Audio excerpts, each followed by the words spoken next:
fashionably late to my own stream as per usual.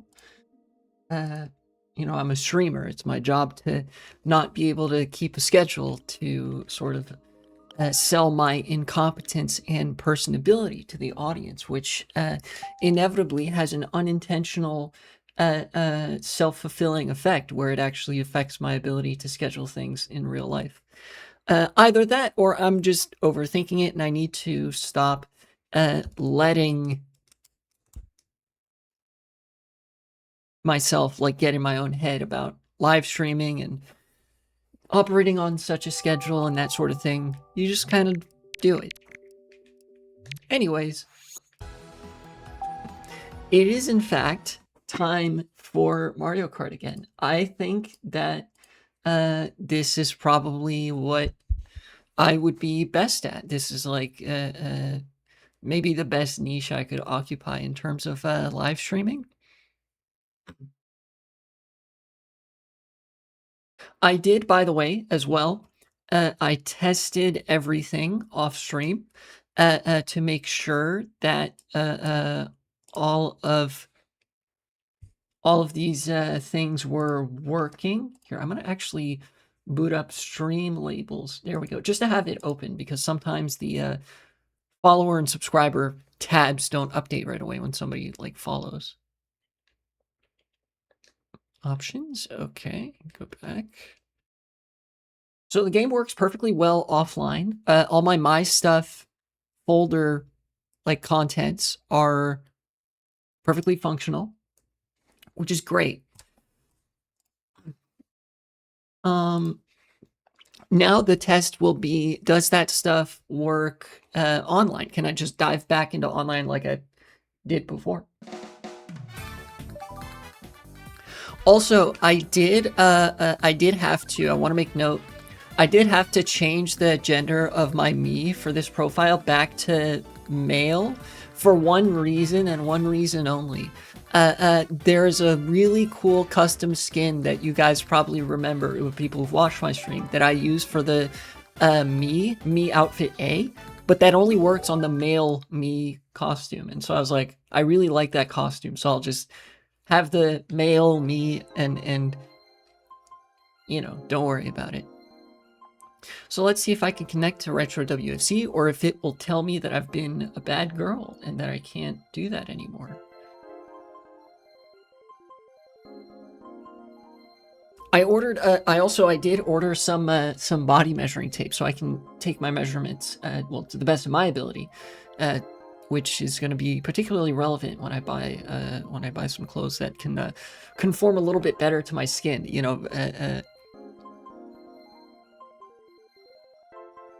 one of the aspects of shaving frequently, you know, not having all that body hair, is that the loose-fitting guy clothes don't tend to do as much for you.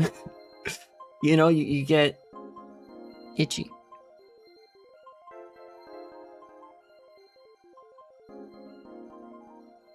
Oh, wait a minute. I think I know what's going on. I did not connect my Wii U to the new Wi-Fi yet. It has actually been since before I moved that I've played Mario Kart. So I'll have to actually connect to the internet. Let's see. Let's go to the Wii U menu, and I will have to actually duck out real quick to get a little piece of paper that has details for my internet connection. So I'll be right back.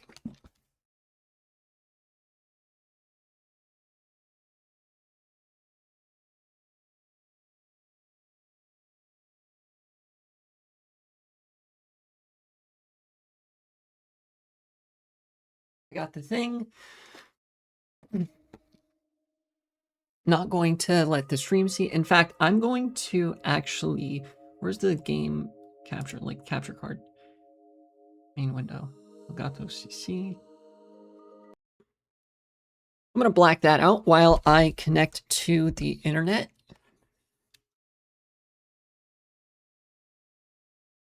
Oh, it's telling me I need the gamepad.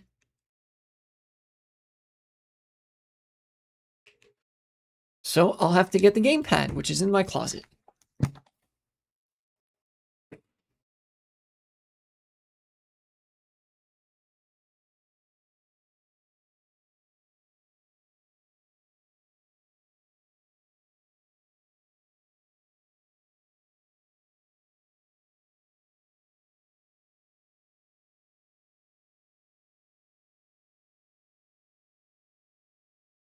This is one of the reasons that the Wii U was really not a success.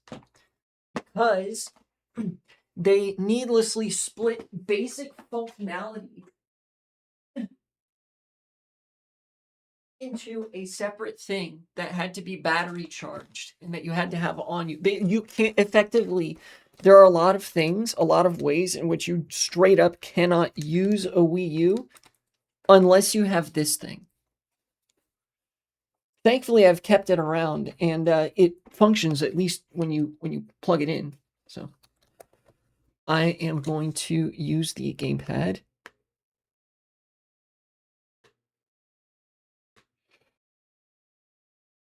And try to connect to the internet.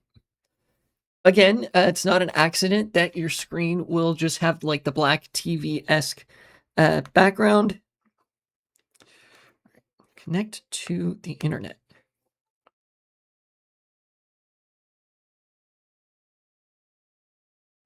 That is indeed the internet. Please delete connections you aren't using. Well, I'm not using this. I will delete connection 6. Okay. Okay, the WPA key. So just go over like this. Oh, okay.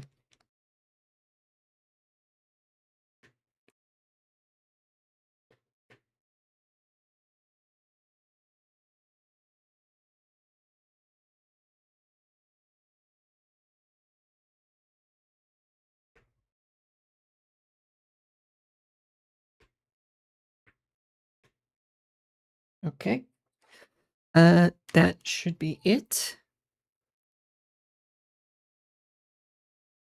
Once the internet is connected, I will bring the capture card back up.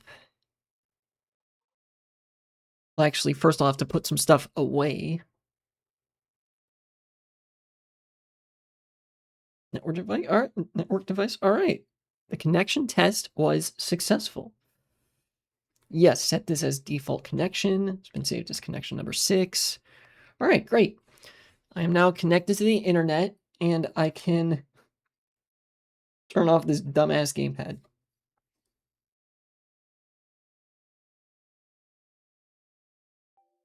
Here we go.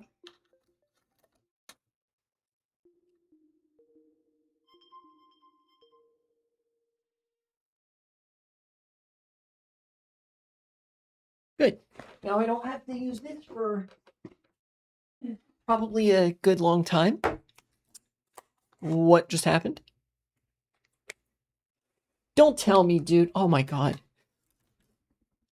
Turning off the gamepad turned off the Wii. I hate this fucking console.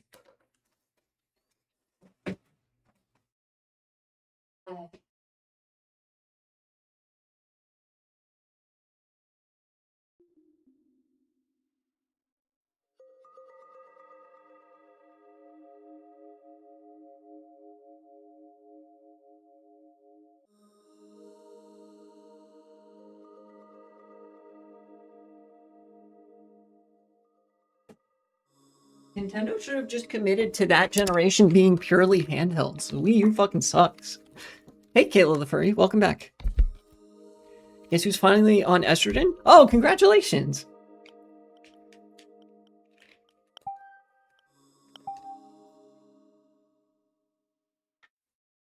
I'm happy to hear that.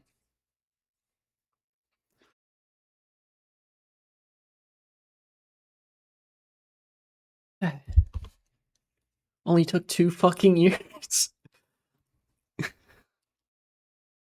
I I got my estrogen prescription pretty quickly because when I went to the consultation visit with the specialist, it was like, oh, what's going on here?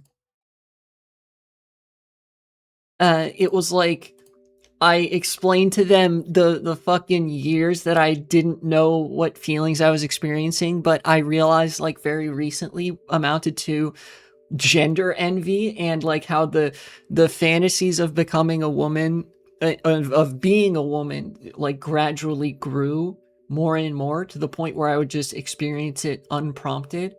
And it like, it was like, okay, yeah, it seems like, you know, yeah, there's like, you've clearly thought a lot about this, and you're not like, you're not like unfamiliar with anything that you're experiencing clearly. And so I went to the doctor on December something, like early in December, and like I think it was on Tuesday.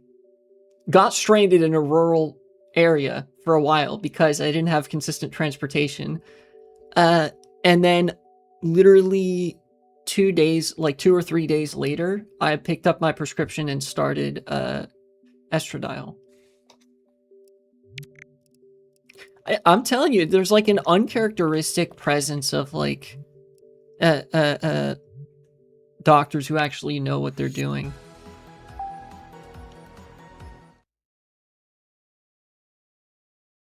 In some areas in the US.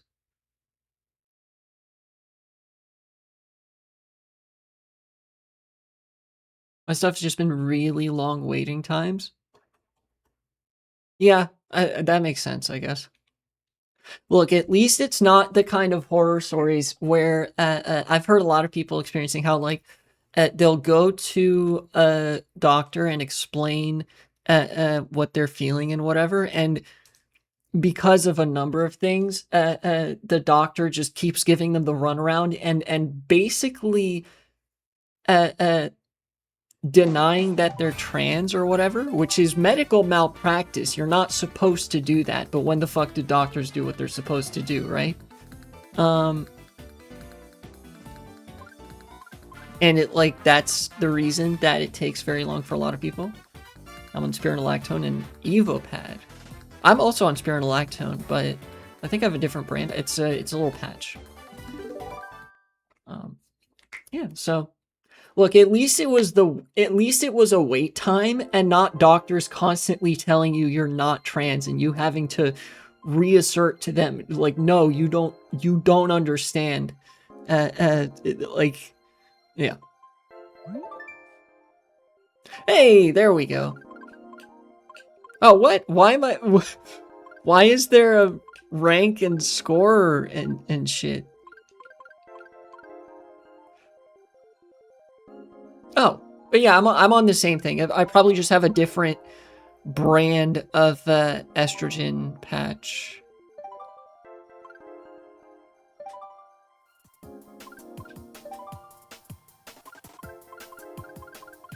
See, this is the skin that I wanted to keep, so I changed the gender of my Mii. Oh, yeah. All right, let's just go with Mario. And it looks like there's people online, so...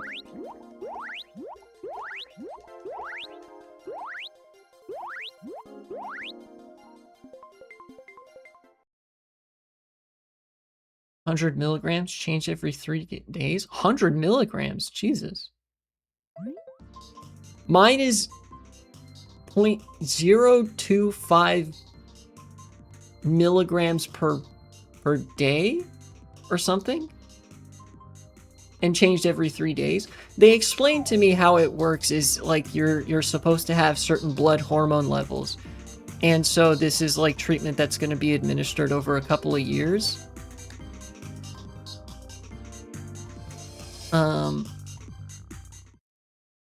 Speedrun this bitch. Oh, you mean the spironolactone is 100 milligrams?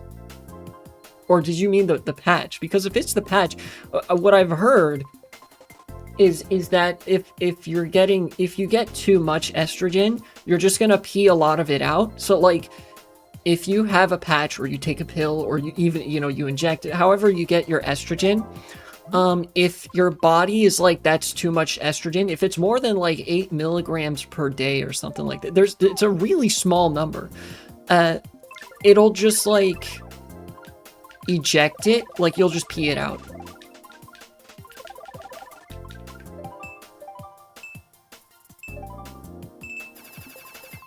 $100 per 3 days, like 33 milligrams every 3 days. Shrug. I'm gonna have to, you know what? I might need to talk to my doctor about that to see if I'm getting like a high enough dosage. I've been noticing a few changes, but they did say it's like, it's basically you're gonna go through puberty again, just like a feminine puberty this time. Can you guys see the...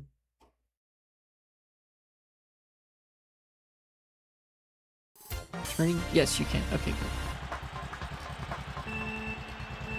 I would hate to, like, not be getting an appropriate dose. Being able to cry low-key crazy? I know, it's crazy! Like, you're able to cry, you're, like, socially, you're allowed to cry and shit. It's awesome. You don't have to be a fucking emotionless, depressed rock with no friends anymore. I'm telling you, in any world where, like, gender is a dialectic, if gender is a binary or bimodal dialectic, eventually the dialectic is going to resolve and achieve synthesis, which means one or typically both sides of it have to be obliterated in a philosophical sense. Obliterated in this instance does not mean like Mr. President calling the drone strike, I really bumped that guy because he's on the Bowser bike and he's faster. I didn't get an item, that's unfortunate. Oh.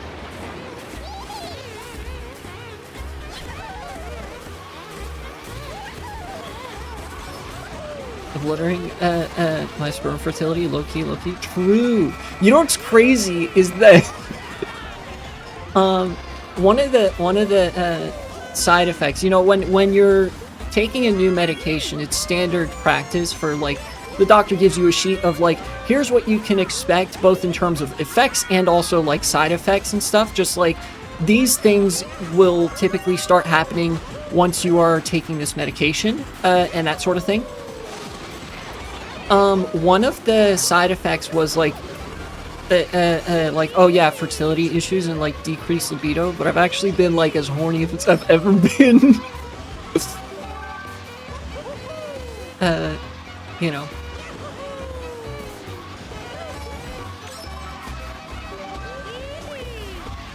And those are the things that they were like, yeah, you can expect to experience some version of this between 1 and 3 months of starting. Good girl? She called me a good girl again. Yes.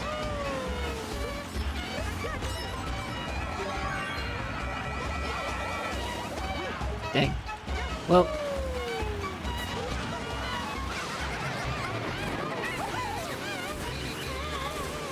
Looks like I'm gonna get 4th? Okay. Not a bad first race, all things considered. Yeah. This Mario skin is so good.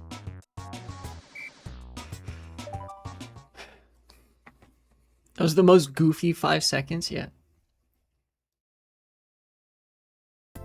We risen the streamer chat? That's true. That's true. You should continue rizzing me. Maybe you'll have a chance, smiley face. I say being on the other side of the Atlantic Ocean from a decent chunk of my viewer base. Oh, Rainbow Road is colored in red. Are you just, like, not allowed to pick that, I wonder? Ooh, that'd be interesting. If there's, like, a ban list of tracks that you're not allowed to pick. Quickly see Greenland before America gets there. Yeah, I've seen a couple things about, like, America committing to trying to life as a virgin for my life. You don't know that.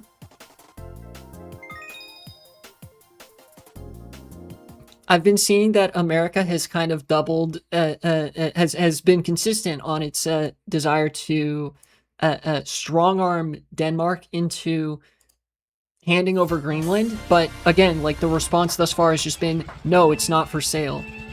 But it doesn't seem like either side is willing to do a very large military buildup.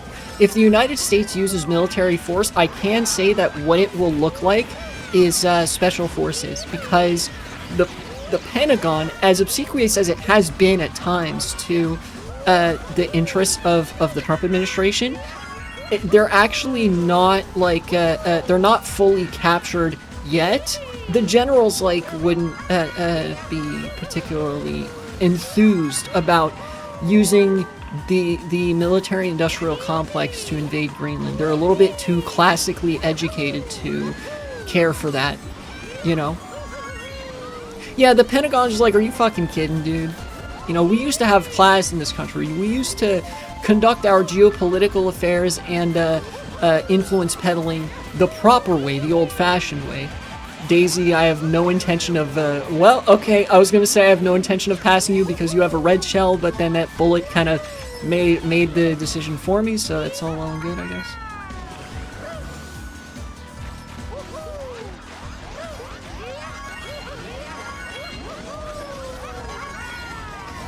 I was about to hit up the Worldwide 2, but I remembered I can't update Retro Rewind with a broken PC. Well, oh, you play on PC? That's crazy. That's actually a really, really cool accomplishment of the Retro WFC people, like the devs and such, is that you can actually play the game on your PC now, and you can connect to other people. It used to not be like that. Hey, I got somebody. Whoa! That turn is always crazy. Oh, you use a Wii. Okay. I'm over here using my Wii U.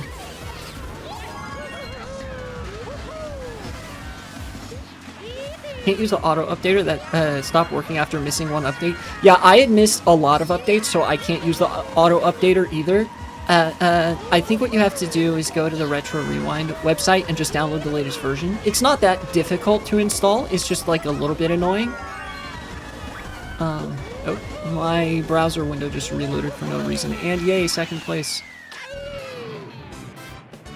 Perhaps I should resend the Riz message. My Riz got overpowered by politics. It's true. Maybe I'll have a chance of my bites landing on that beautiful neck after making out with you. Nice. If anything, actually, I'm gonna be the one biting your neck. Maybe.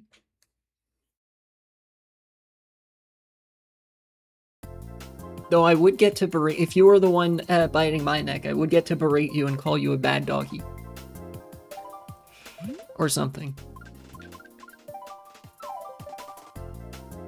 Yeah, do you see that? Rainbow Road is highlighted in red. I wonder if it's like you're just not allowed to play it.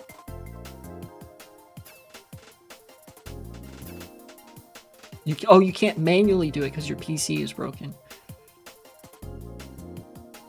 Wonder if your Android phone can do it with USB-C SD card reader adapter. Yeah, that would work. Bite me deep, honey. Okay, just not too deep. I'm squeamish. People went no Rainbow Road. Honestly, I see it. Like, I can see the vision. Rainbow Road specifically. Rainbow Road for the Nintendo Wii in Mario Kart Wii is a fucking nightmare on Worldwides. Even if you know how to drive, the races just get super, super stratified, and if you fall behind, you have no chance of coming back. Essentially, if you drive Rainbow Road well enough and you don't fall off the track, you win for free. You fall off once, you're now doomed to, at best, a middle-of-the-pack position. We'll just drive through the off-road here. Don't worry about it. Oh. Okay, it looks like I didn't really hit them. I have a Wii rotting under a couch? It's a really good console.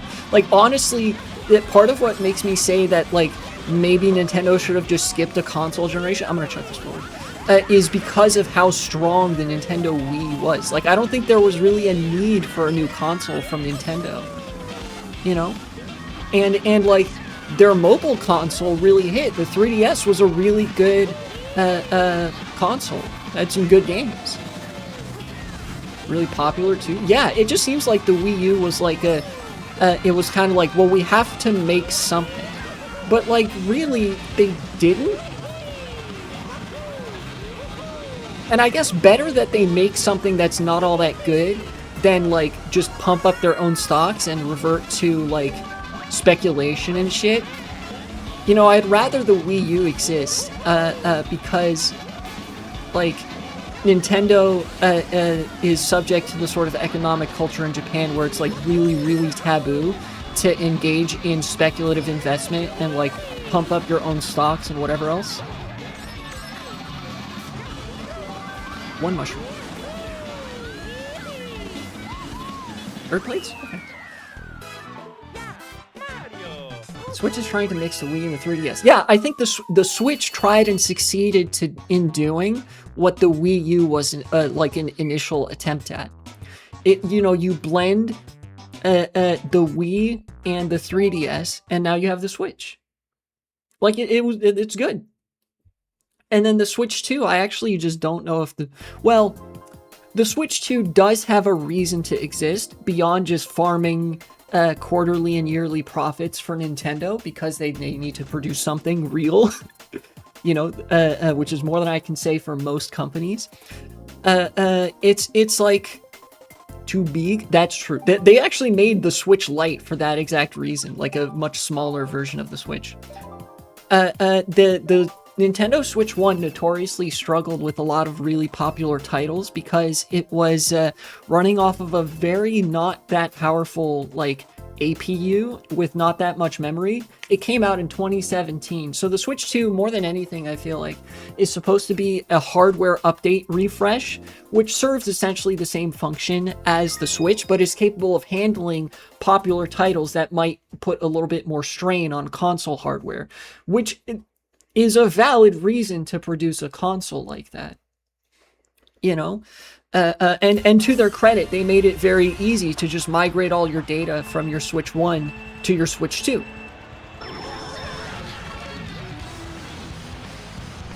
You can feel the difference when you switch, pun not intended. You can feel the difference if you play games that are like that.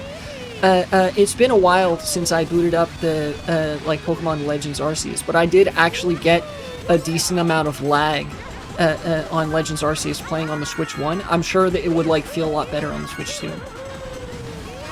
Remember the animation for when you migrated data to the Wii U? That I feel like was a little bit less justified. Like the transition from Nintendo Wii to Nintendo Wii U, I don't think there was as much of a need for that. I don't know.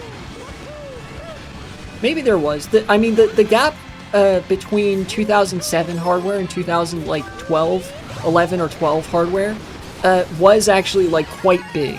To such an extent that no hardware from 2007 stood up very well in 2020, but there is actually hardware from 2012 that holds up very well even still in the big 2026.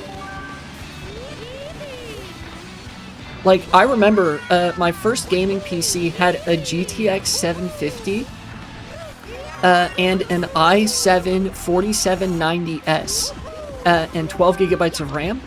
And I actually, the only thing in that computer, the only two things in that computer that did not stand the test of time very well were the GTX 750 and the mechanical hard drive that it came equipped with. My dad actually still has that PC. I fixed it up for him. That CPU is like a monster. Still functions well in the big 2026. Just put a GTX 1650 Super in that bitch. And 12 gigabytes of RAM is still surprisingly good if you're just web browsing and doing some regular gaming, right? If you're not multitasking and doing a lot of intensive work stuff. Remember the animation? It was cool artistically. TBF, I was too poor to have a lot of consoles when I got my first PC. I just never went back, except for a little bit when my brother got the PS4 VR. I remember when, it was a huge thing when the Nintendo Wii came out. It was actually a big purchase. It's actually kind of a testament. I'm bringing politics back into this because politics is always relevant. It's kind of a big testament to the one thing that neoliberalism is good at, which is reducing the price of the treats. Because the Nintendo Wii, even being like $300 in 2007, was a really big purchase, you know? Like, you had to spend a lot more sparingly on entertainment because entertainment was that much more expensive. But nowadays, like, getting a Nintendo Switch 2 is not perceived as that big of a purchase. Like, people complain over the $450 price tag. $450 in 2026 is significantly cheaper than $300 in 2007. 64 gigs of DDR3 RAM. That is actually incredible. Having 64 gigabytes of RAM is awesome. And the greatest thing is that DDR3 still actually holds up in the big 2026. Like, that PC that I fixed up for my dad, that 12 gigabytes of RAM was DDR3, like, it was either 1333 or 1600 megahertz. You know, it's not like the fastest RAM in the world, but it, like, serves its function perfectly well. And, like, it's actually crazy. A lot of that, you know, hardware being in a gaming PC that we bought in, like, 2013 would be from 2013 or even 2012. And, like, here it is, just light work, no reaction, which is insane, you know? It kind of goes to show just how much a lot of modern tech development is driven by the speculative cycle, because there didn't really need to be that many iterations on the tech that was already available. Like, computers were already really powerful and capable of a lot of things. And sure, for like professional end equipment and hardware and purposes, like in the VFX industry, or in like modeling or graphic design or whatever, a lot of those upgrades would be warranted for the sake of, you know, stability in your workflow at the very least. But, you know, I don't know. I guess I might just never not be amazed at how well an old PC like that can hold up.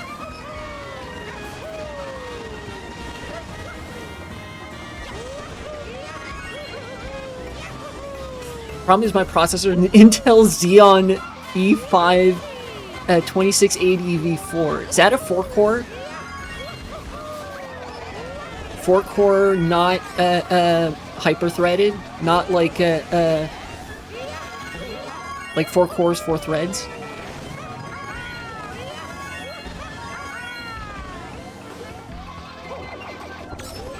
It bottlenecks my GPU hard. Yeah, an Intel Xeon is actually a workstation CPU.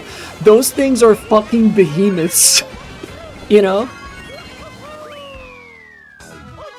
Which is probably why the 64 gigabytes of DDR3 RAM, like, it needs that. You know? If you have it, to put it in perspective, like, if you have an Intel Xeon, that's automatically bottlenecking everything else in your PC. Because it's like, you know, let's go, come on, keep up. And then it's like, what at the time was still a lot of RAM, 16 gigabytes, would be like, I'm fighting for my fucking life. You know? People underestimate how powerful computers are. Oh, for sure. 12 cores, 28 threads. Holy shit. That's more than my gaming CPU. I have a Ryzen 7 3800X in this machine that I use for streaming. 8 cores, 16 threads. See, I'm telling you, these things are monsters. And you can build, if you're not, like, obsessed over getting the latest and greatest, highest possible end hardware, you will be able to build a computer perfectly well for your use case with older stuff. Problem is, it's from 2016. Yeah, and that can cause problems because of new, like, instruction sets that CPUs have to follow for, like, I don't know, different iterations of operating systems and like BIOS and whatever else. I'm not, like, well versed on any of that, but, like, that stuff still works in the big 2026. And again, to the point of, like, how powerful computers are that people misunderstand, computers didn't need to be as powerful as they are now to do what we do with them now. Right? We sent a man to the moon with a computer that barely even registers as a single text file on a modern, like a text file, a single text file on a modern computer takes more storage space and computing power than the computers that were used to send a man to the moon in 1969 in the Apollo missions. You know, we can do more with less. The reason really is that it's part of a speculative development cycle where, like, the numbers on the computer goes up because the real purpose that it's serving is to justify, like, an increase in the stock prices and you know, facilitating stock buybacks after these, like, meetings with investors and whatever else, right? That's the real reason that computers have advanced to such a state that they have nowadays, like a state that's almost completely unnecessary for real workflow needs, you know?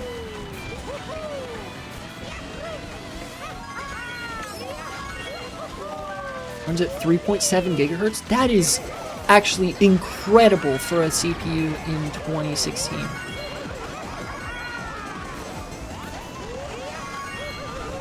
Barely avoided that bullet bill.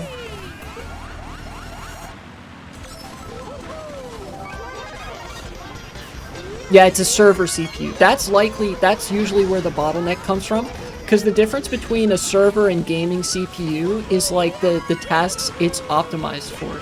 Like it's not built to necessarily handle gaming super well.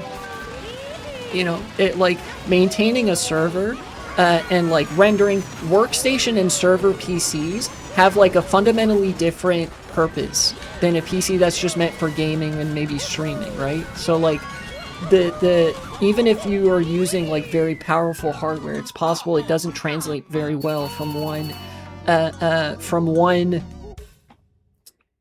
use case to the other.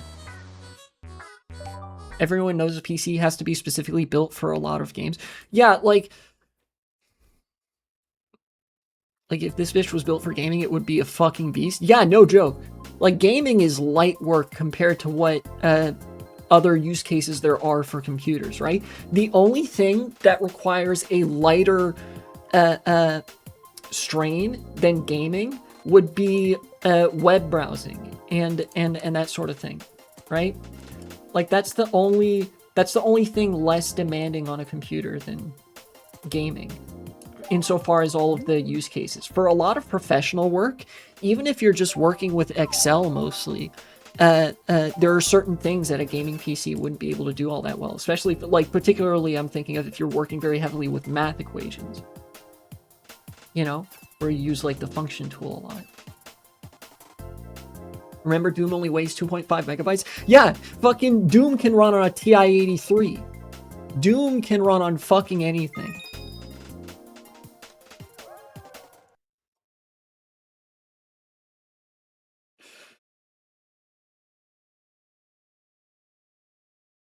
You know? So really, you know, I guess, again, it's like the point that I'm hammering away on is like, computers are very cool, but they never needed to be as powerful as they are right now. And the reason that they're as powerful as they are right now is primarily to facilitate speculation and shitification, to justify, like, you know, oh, stock buybacks and that sort of shit, and the increasing lack of optimization and presence of AI. Like, I'm sure people have noticed, like, how poorly optimized everything is, where somehow, despite computers getting continually more and more powerful, they still have trouble doing the same things that much, much less powerful computers either had trouble or sometimes didn't have trouble doing. For example, a lot of applications and softwares, and hell, even File Explorer runs a lot worse on my machine running Windows 11 than it did on my old family computer that ran Windows XP. And before that, Windows 2000. You know?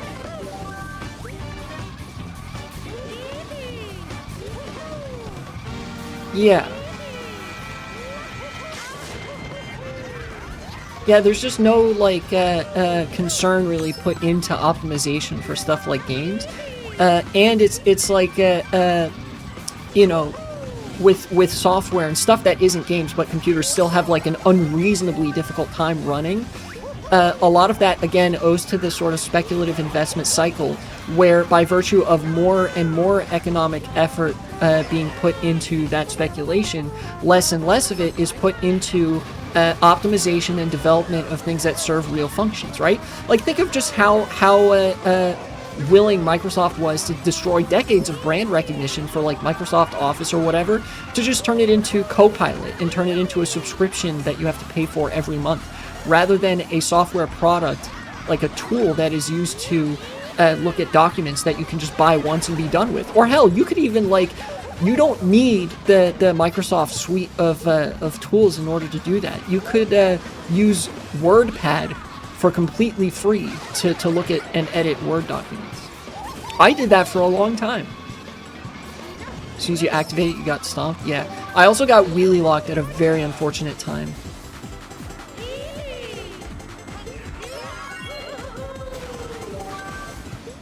I'm gonna hold this bullet probably until after the cannon. That might be a bad decision, but as long as I don't get hit, I think I'm good.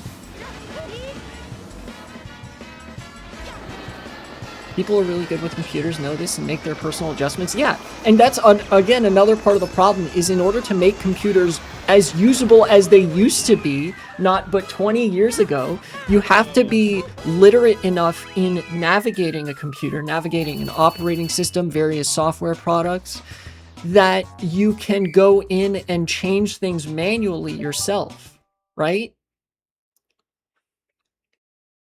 Because a lot of these things are very hidden from plain view, you know?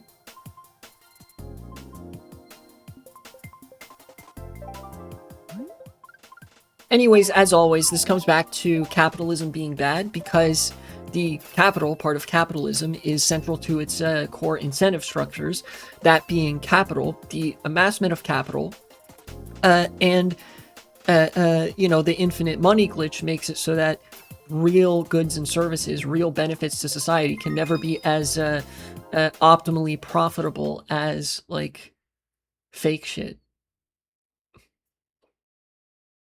Most optimized game is either Factorio, Doom, or Dwarf Fortress. I have played 0 of those 3 and know of 2 of those 3. And, you know, from my limited knowledge, you're probably correct. Probably. Oh, this is new. I need to stop wheeling so much. I really like this. This is Peach Circuit. Huh. This was one of my least favorite GBA tracks, and they've like, it's actually pretty cool. I'm gonna use this now so I can ban this person. There we go. Now.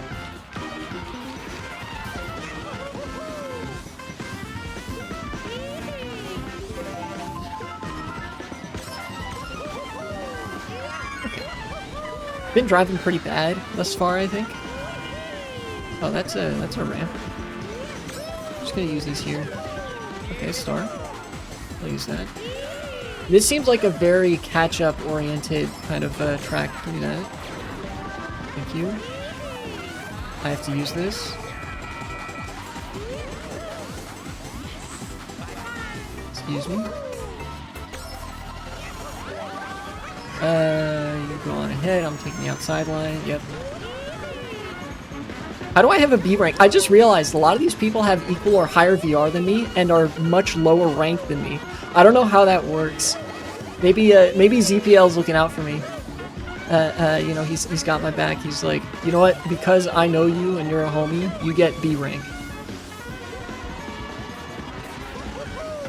Yare da wa.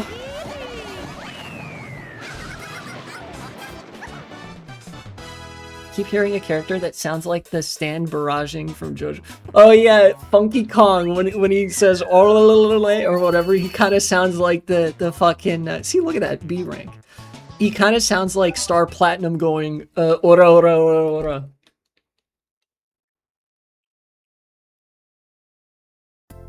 Fucking love Jolene Cujo, by the way. She's great.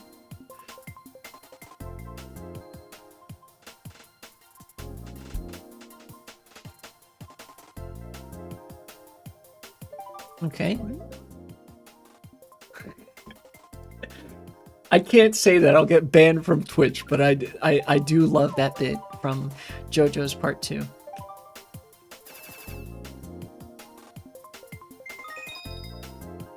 Anime had to retcon the stars into the story for JoJo's. The stands? You mean? Like, because yeah, I remember watching like parts 1 and 2, and then part 3.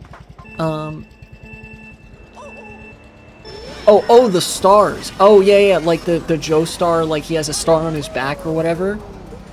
I didn't know that, but that's interesting. Did they not? I assume they would have had to do that in the manga as well, because that's a thing in the manga too. Like a lot of stuff from JoJo, especially part 3, is just like ripped straight from page. Oh, they retroactively added it to earlier parts in the anime. Okay. The person who writes JoJo doesn't like planning stories. I see. That makes sense, I suppose. I'm kind of driving like garbage, but this is my favorite track, and I know it very well, so I'm in first.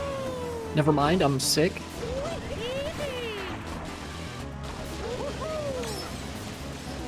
Stroheim, low-key, just a chill Nazi cyborg. That's true. Yeah, that's always been like a sour spot for JoJo's Part 2 for me. The character of Stroheim is like very funny, and like it's a good character, but there's always this very weird, awkward, like cultural leftover from World War II that Japan is weirdly positive on, you know, the Axis powers from that time whenever like that's depicted in media, if you know what I mean. Like, you know, a lot of countries had more of an ideological reckoning with themselves after World War II. Not to say they had a proper reckoning, but just more of one. And Japan, it's like pretty clear, never had to have that reckoning. Oh, kinda got the glitch, but, you know, it was jank.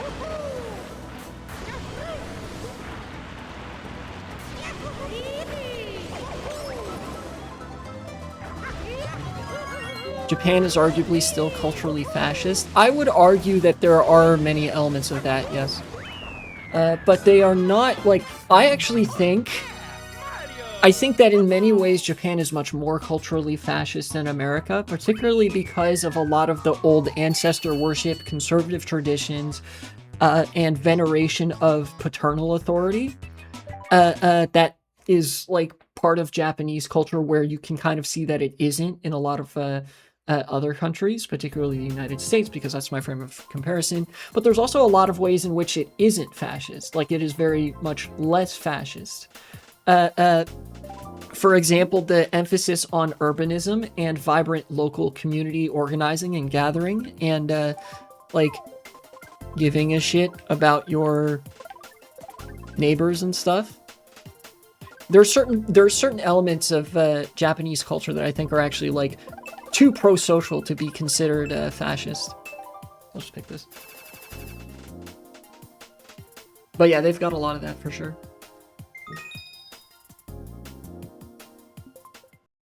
Many of the ways in which Japan is fascist is very reminiscent of 20th century fascism, where they still care about things.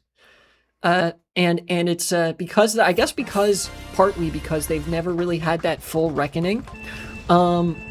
They went into the 21st century and didn't really adopt 21st century fascism.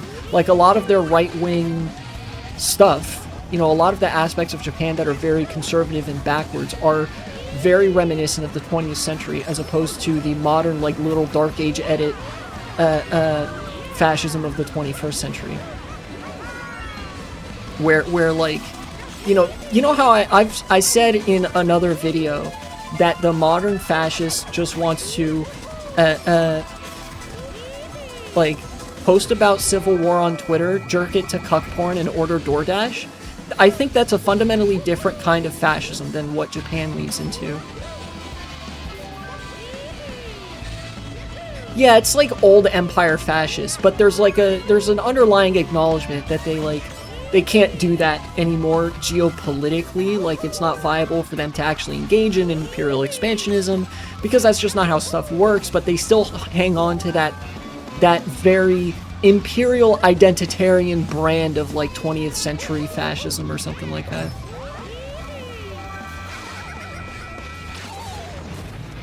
Basically, like, what if Reagan is still around? Yeah, I could see that, honestly. I mean, it's significantly better than Reagan because, you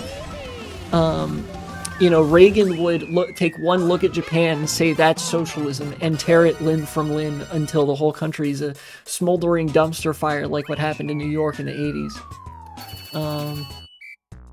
But, you know.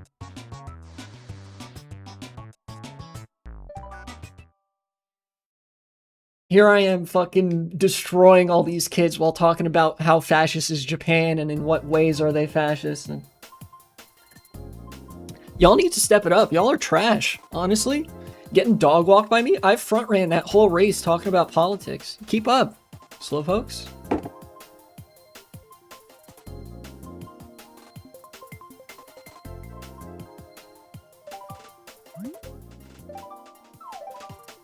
Caleb the Furry's in chat right now saying, dog walked? I wish that was me.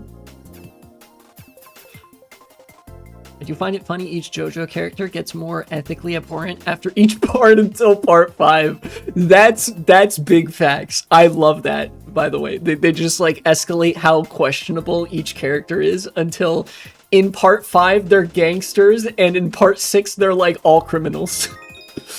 For the most part, I should say. Can certainly use your hands as my collar. Hot.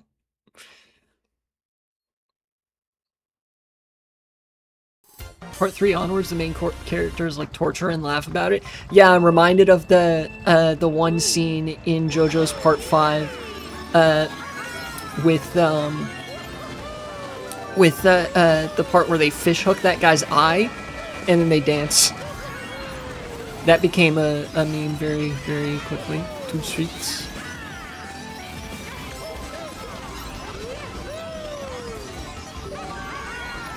I'm kind of winging it on this track, honestly. I don't know how this is going to work out for me.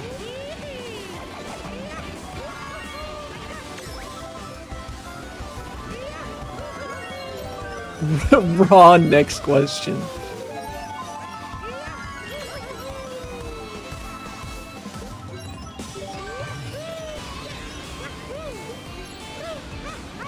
That's true. Giorno did, like, literally trap a man in hell forever. Which is pretty fucked up when you think about it. Well, you don't even need to think about it that hard. It's just fucked up. Oh, I'm dead. Josuke is either neutral good or chaotic good. I like the idea that Josuke is chaotic good.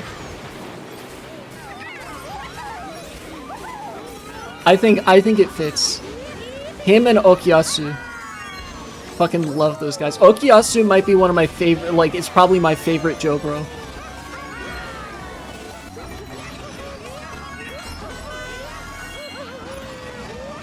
I'm gonna use this here just to get a little bit away from the person who has all those red shells. That's probably a good idea. Most chaotic good is Joseph. That's definitely true. Joseph literally, okay. So, there's literally, at the fucking beginning of part 2, like when you're introduced to Joseph, there's literally a part where he's like fighting a vampire who was this like Hamon user in the previous season, but like turned evil and shit. And like literally pins 10 grenades to his back and it's like never explained. It's so good. It's so good. And then the whole like your next line is, you would not believe how much mileage I've gotten out of that. Specifically against like biphobic femcells online. And the Tommy guns. That's true, he just blasts him with a Tommy gun. JoJo's is fucking insane, and I love it.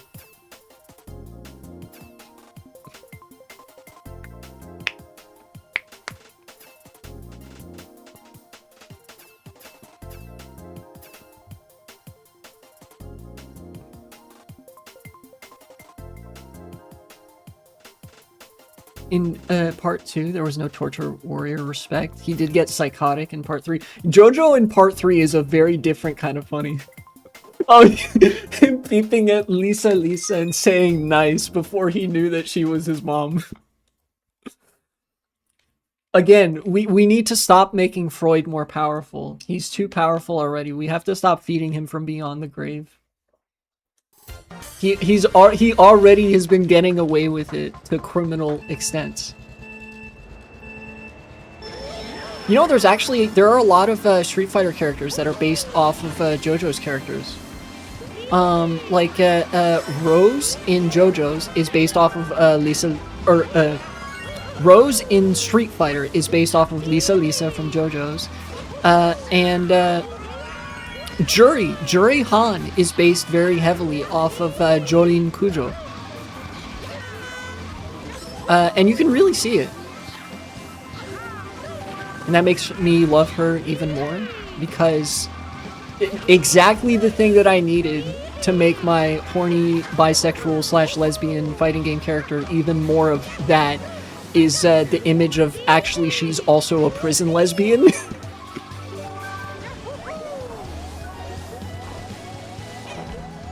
Oh, what? The whole section. Oh, the Jotaro Jotaro and Joseph on the fucking ambulance, where Joseph comes back to life and decides to fucking like do a bit with Jotaro right there, pretending he's Dio right after Jotaro beat the shit out of Dio and like evaporated him. That was really funny. Legendary bit. You have to be a sociopath to think of that kind of bit in that moment, I think. Oh, is that way faster now? That's different. Yeah, no, they're like not good people for the most part. They're like extremely questionable. Oh yeah, all the oh my god. I love old Joseph. Oh my god. They made the cannons on the other route way too OP, by the way. Oh, okay. Also, welcome back, Silent. I didn't know that. I'll have to remember that for next time. I was just talking shit about how all these people can't fucking match me when I'm talking about politics and racing at the same time, because I kind of dog-walked everybody on Bowser's Castle.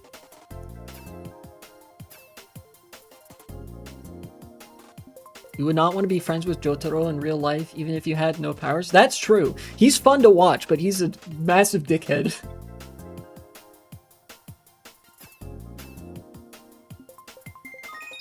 Jotaro, absolutely fun to watch. Horrible human being, probably. But capable of recognizing good and bad things. Makes perfect sense that he would have abandoned his daughter. Yeah, you know, I can kind of see that. Honestly, I feel like,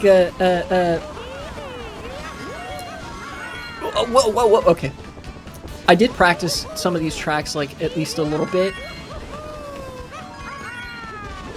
To get a sense of what I was, like, doing. Yeah, kind of fucked up. He just kind of left Jolene to rot in prison or whatever. Although, like, with the fucking American prison system, what the fuck do you even do?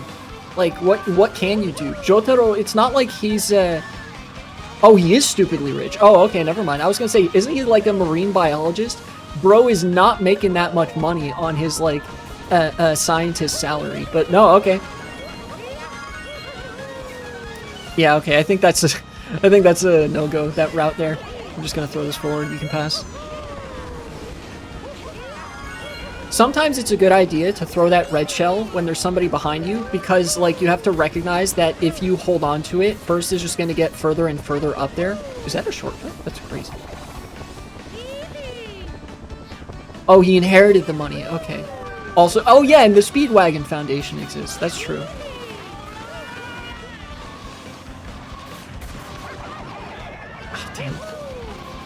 Still not particularly acquainted with this track, still a little bit rusty. I'm making excuses. Okay. I have a hard time sticking that landing. Maybe I just shouldn't go for it.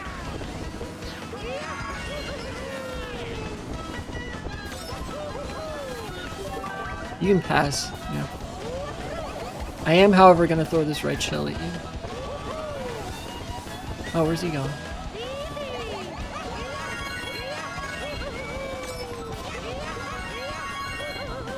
Oh, that's right. It's that, like, special funny route.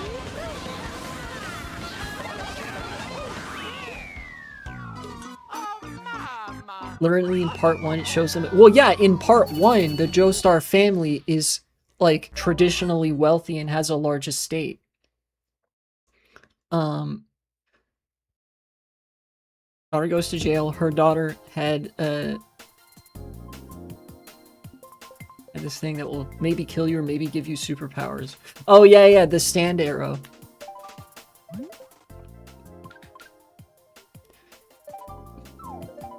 They just be like, they really do just hit everybody with the stand arrow. Like, everybody's getting hit by that.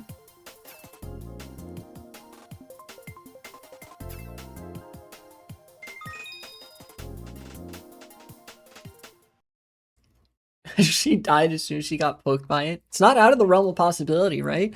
Jotaro's mom, Holly,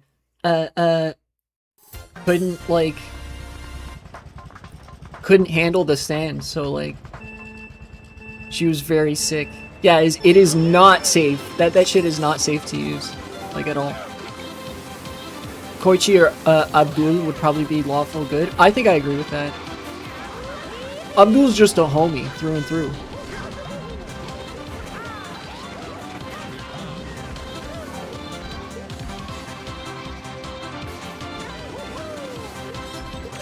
And then Koichi, like, got the Guile haircut for some reason.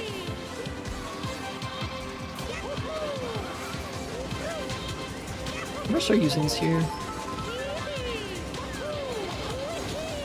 That was a good attempt at a bomb throw. But it was a little too far up already. And now I'm in first. Okay.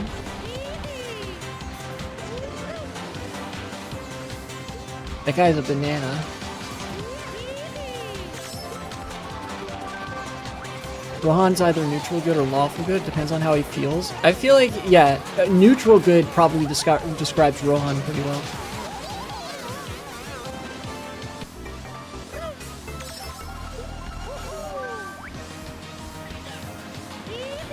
Katana gets punched.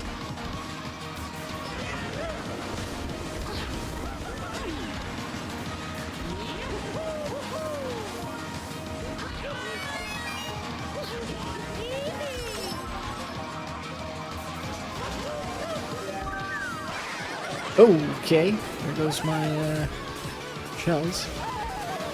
And oh, did they just not actually get hit? Interesting.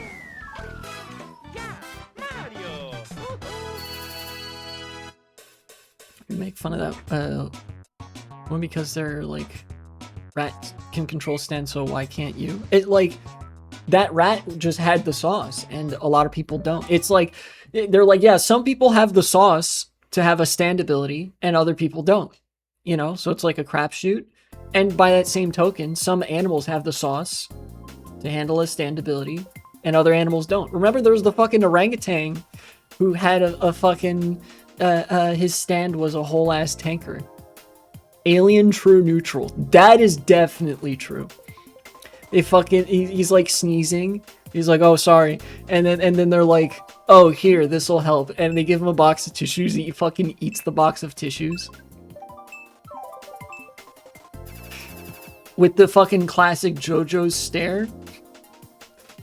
That actually has to be one of the funniest things to come out of JoJo's, is the JoJo's stare, where they like, their eyes are just blacked out, and it's like there's an ominous shadow cast over their face.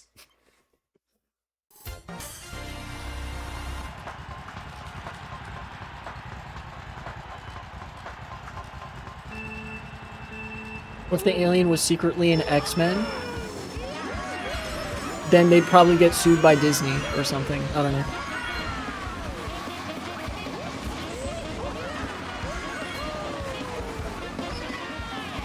Okay, my mission here is just to not get hit. Okay, that's fine. Oh, whoa. Whoa, okay.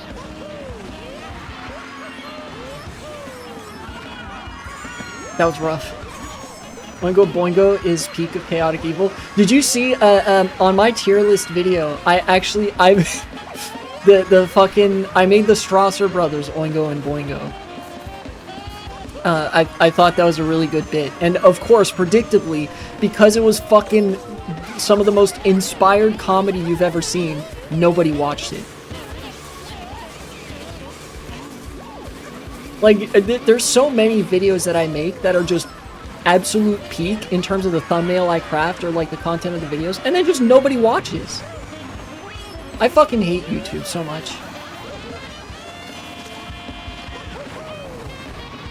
And then like the videos that I do make that do get views are like the ones that I don't like as much, that I don't think are as good.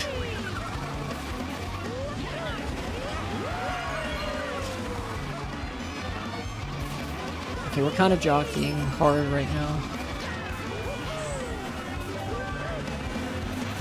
Transsexual Xanderhall? Yeah, that's me. Oh yeah, that's right. You're talking about me? That's true.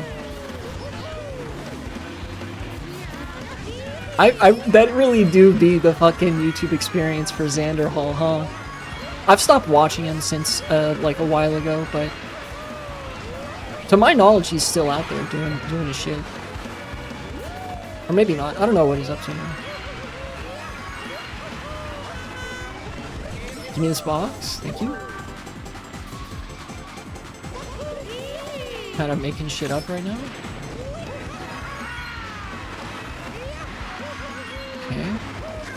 Ow. That was a, like, really perfectly placed green shell.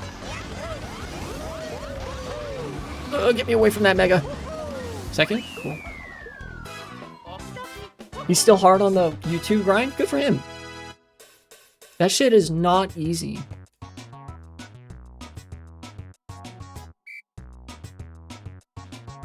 I need to take off my sweatshirt. It's getting too warm. Obligatory strip joke. Okay. I still wonder what the B rank is for there. Like, to my knowledge, I haven't played competitive much. If at all. Redeem stretch? Okay, after this race. Or actually, maybe during the, when they're picking the tracks. Really disappointed if I botched or something going on there. It fell apart with him being a weirdo.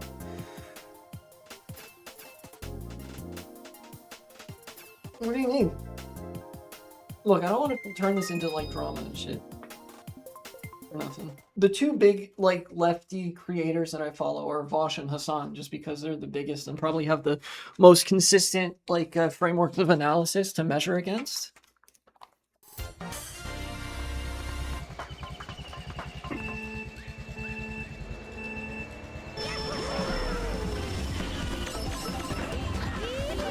Like a different faction from Destiny and Hassan? Oh.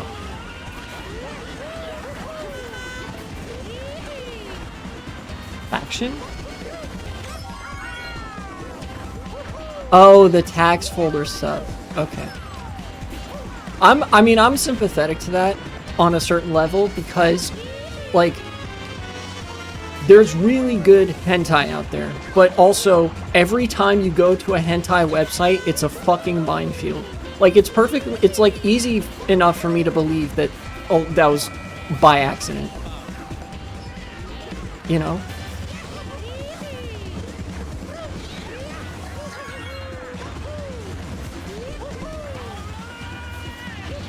For the same reason that, like, well, not for the same reason, but, like, in the same vein, I guess, about how a lot of people were like, oh my god, Hassan electrocutes his dog. No, he doesn't.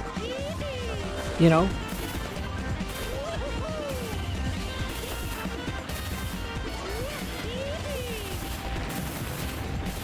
But, you know, the drama frogs do be drama frogging. I might have just flattened that guy.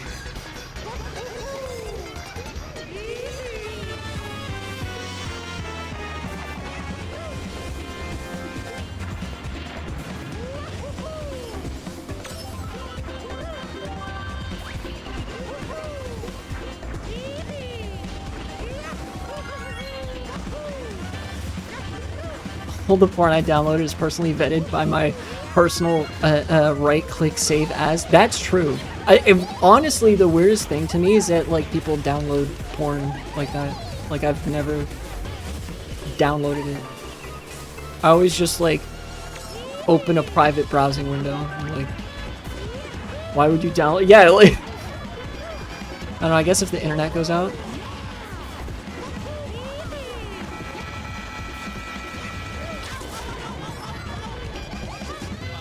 In such cases, I would simply use my imagination and jork it in the shower. Yeah.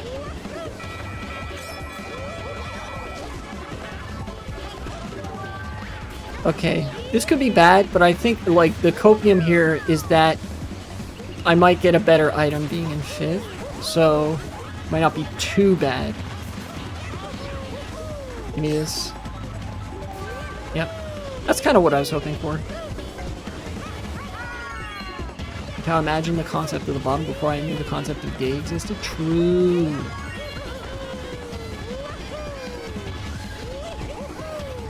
Oh wow, first is pretty far up there. Hot transsexual porn from a good artist is worth keeping around. That's true. That's definitely true.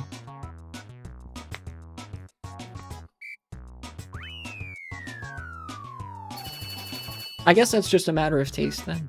Like whether you prefer to download or not.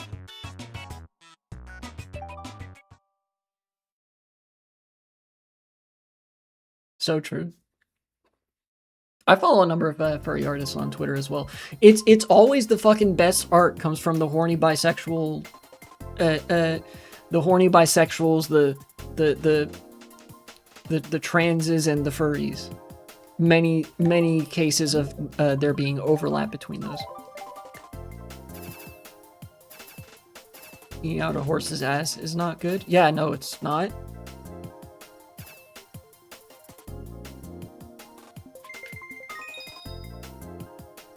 I didn't need that image in my brain.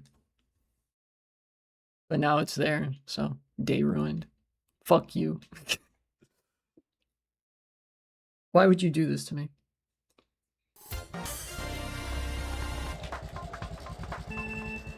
Oh, dude, it's one of my favorites. This track is so good.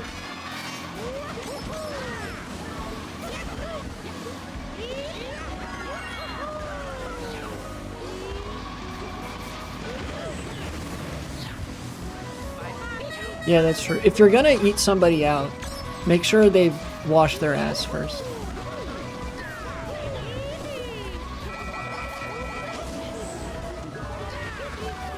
And if you're gonna get eaten out, make sure you wash your ass first. Just wash your ass in general.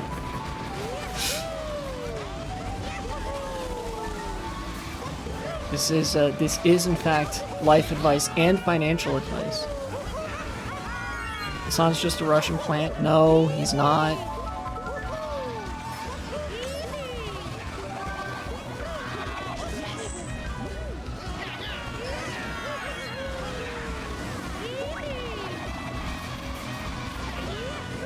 Soap and water? True. Dude, this race is so much more chaotic than I would expect Sky Garden to be. Like this iteration of Sky Garden. Yeah, no drama frogging, please. Keep the drama frogging to a minimum.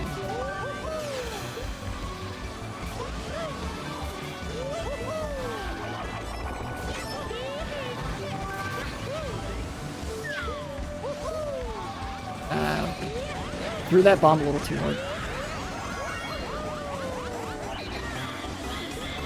Oh, okay. A lot of green shells flying around.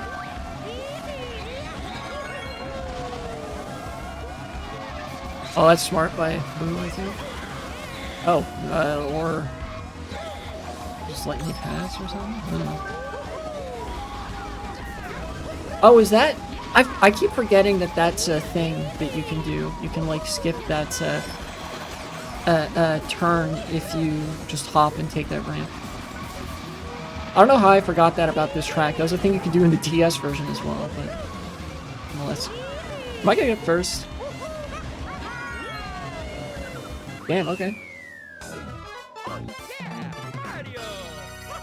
No, drama's just very easy to engage in. Here, I'm gonna stretch. Again.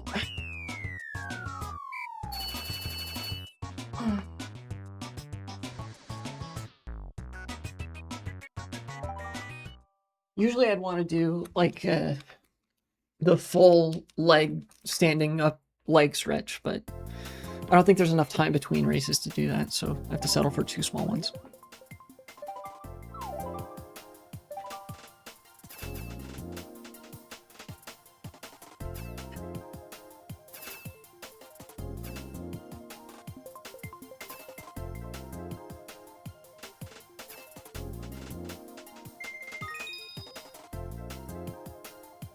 Let me see here.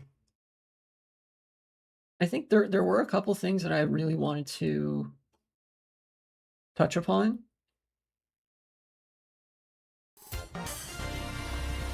Oh yeah. We saw a little bit last stream about how the main, like, Democratic Party line with regards to ICE is like, we just need to like, reform it and give them more funding for training, guys, and that sort of shit. Like, absolute complicit managed opposition behavior, right? And I mentioned that it was actually really nice to see that the median position is that ICE should be obliterated from orbit, politically speaking.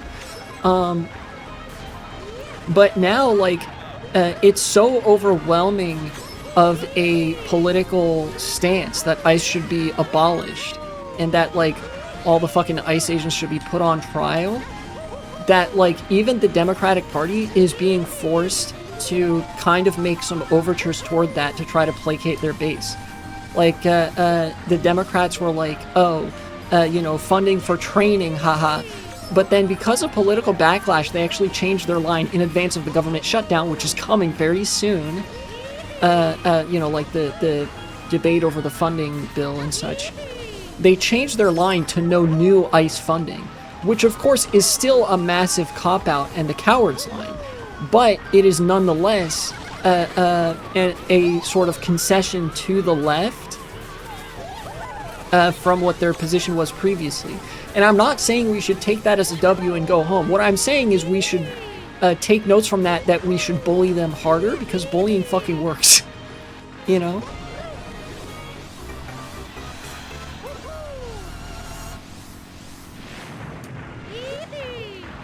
Yeah, just like, I don't want ICE to have no more funding. I want it to have no funding. I don't want it to exist.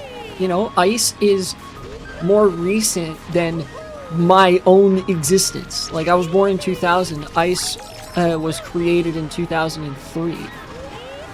And it wasn't like there just wasn't any office that handled immigration before. Obviously not. The INS has existed since, like, well, I don't even know when the INS was created, but they actually got rid of the INS. Like, the INS, a comparatively much less Hitlerite immigration org that dealt with, well, immigration and naturalization. That's the IN in INS. They got rid of the INS specifically to create Homeland Security and ICE. They were created to do what they're currently doing, right? I guess, you know, in retrospect, you could see that as, like, a long time coming. Like, these crackdowns and ICE behaving the way that they are has been a long time coming, because we used to have an immigration office that handled immigration cases usually in a way that didn't just dehumanize every brown person to the station of living in detention and squalid slave labor conditions until such time that they were officially told either, yes, you can live in this country, or no, you can't. Like, we had a better system for this. and then we got rid of it specifically to create a worse system, to divert more social energy into creating a mass underclass of, well, not only an underclass of immigrants, because such an underclass already existed, but to create a demon out of that underclass, to make it even more of an underclass, to make it a very easy target for mass political sentiment. That's why ICE and DHS exist. It's to put a target on their back so you get angry at them, all the while they repress everybody. You know?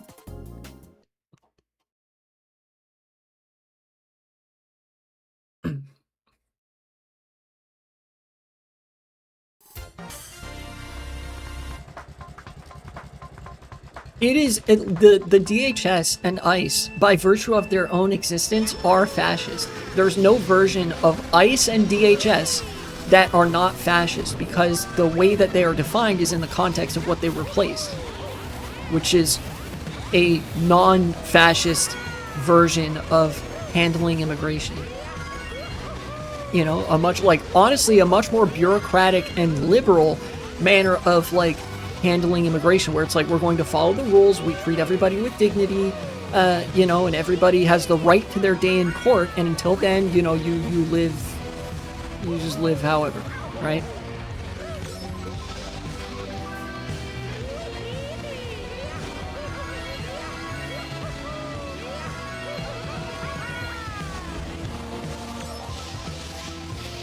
Oh, you got hit by that. Interesting. Like item box, so I have to be kind of careful. You know, effects. Oh wow, that actually hit him. That's good. How am I still in first? Don't take your ideology too far. Yeah, such many such cases.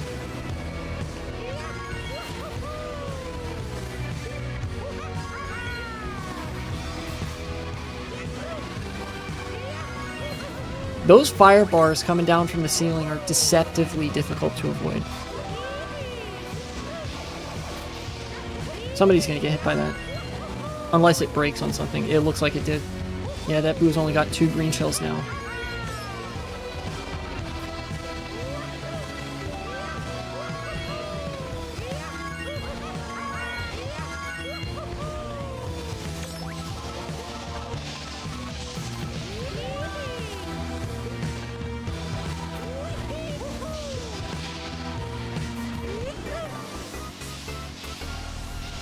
Actually, can't believe people say that. Say what?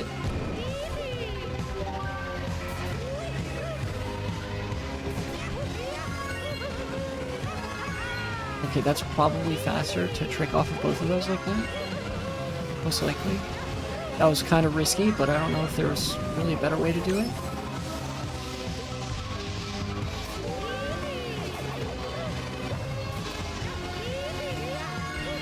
He's gonna throw that green shell, and it's gonna miss.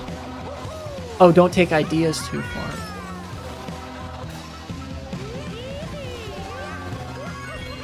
You know, it's funny because business people could probably use that advice more than most, right? Like, if anybody needs to hear, like, yeah, don't take this idea too far, it would be a business person. You got me at the end with a cheap shot.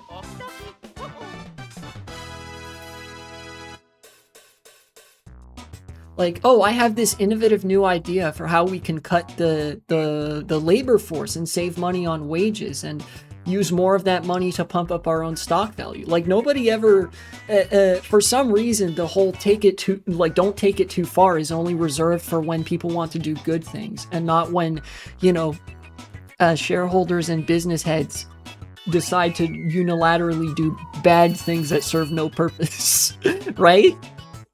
You know?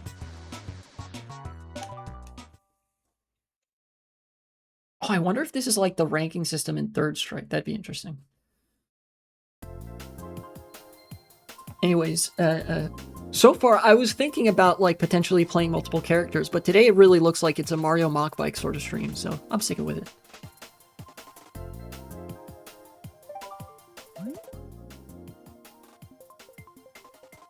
Yeah,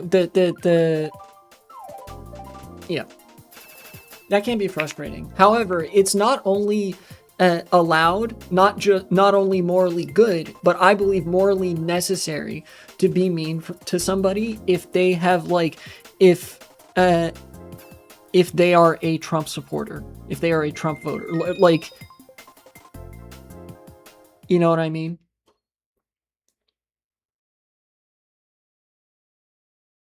And because they have to be shamed into political submission to not kill the country. Also, was that? No, it was not. Okay.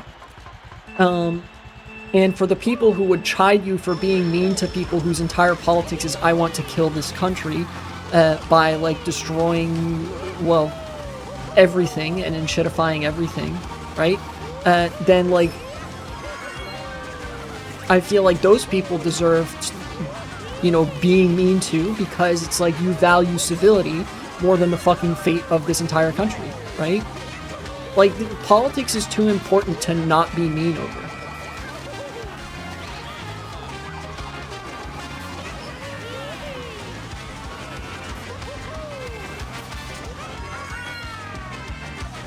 Oh, that's a shortcut.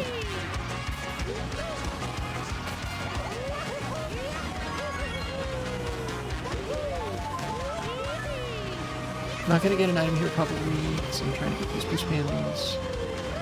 Okay, I'm catching up a little bit. That's good.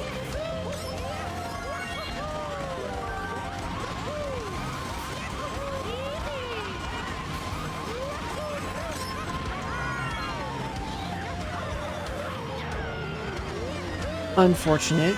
Oh, that was actually a really good target POW, I think. Like, that got people in a spot where they were gonna try to do the shortcut. Yeah, nobody can take that shortcut now. That's really good for me. Ah, I got him. I am, once again, a bomb snipe addict.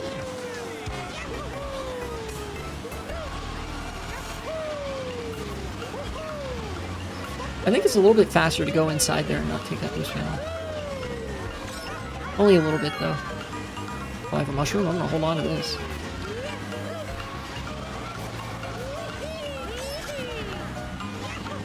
Oh, it's definitely faster to not trick off that. Ow. Dang it.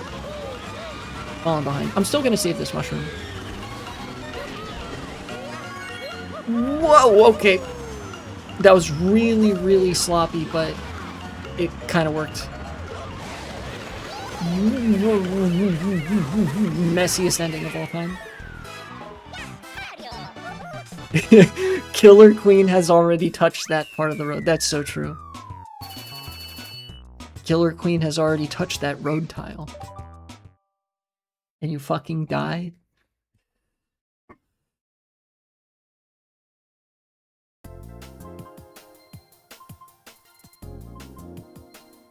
Killer Queen's one of the most overpowered stands ever. Yeah, they really cooked up 2 of the most powerful stands in all of JoJo's and gave them both to a serial killer.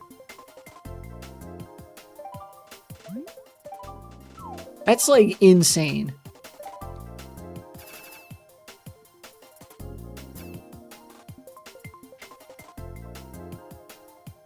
To the point where sometimes I wonder how he lost fights. I mean, Jotaro's stand literally allows him to stop time, so... You know, if there's anything that could stop a stand that can blow anything up, it's probably the stand that can stop time. To be honest, a lot of stands are actually very powerful, even if they have more specific use cases, which is really cool. Like, any stand could potentially go toe-to-toe with any other stand if the stand user knows what they're doing.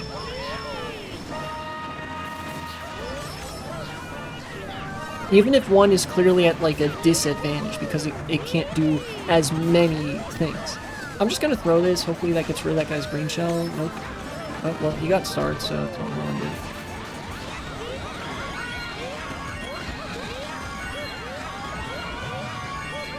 Somehow got 4 out of those 5 low tricks. Hello, Dylan. That is fine. I just kind of wanted to separate myself from that.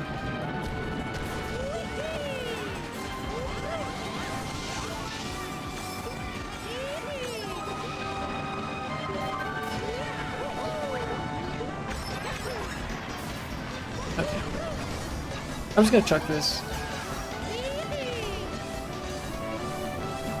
Imagine how many stand users would win if they didn't tell their opponent the information. Yeah, if they didn't explain their stand and exactly what it does. I literally was pressing the L button. That's crazy.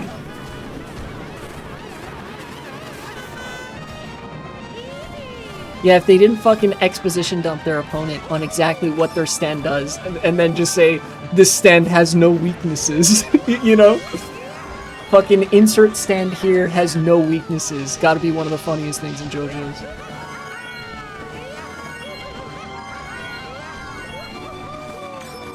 Oh, he took the box. Oh, it's still in again. What's up? That's good, you got the low jump. I'm gonna use this here.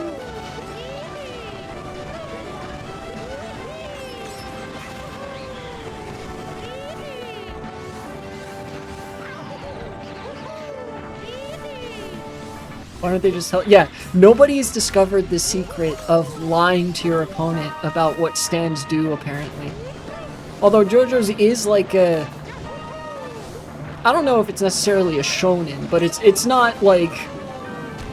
It's not a particularly big brain show. Unless it wants to be, like, unless Joseph is on screen and he's like, your next line is such and such.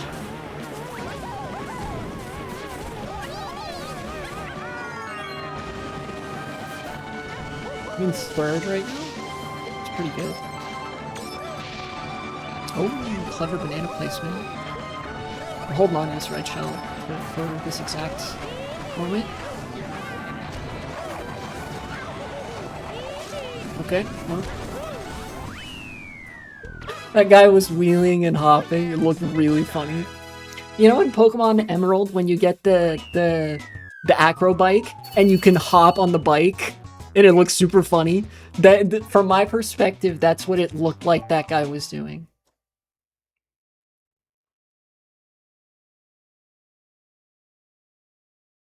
Yeah, trick shot.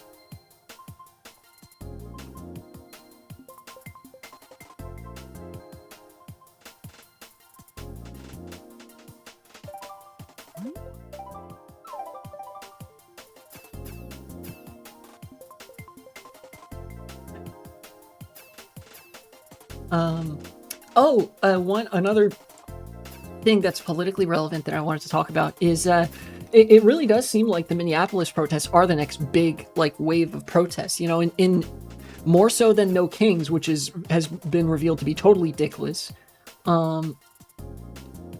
It reminiscent of how there were plants in Black Lives Matter and how there are many feds planted in leftist movements.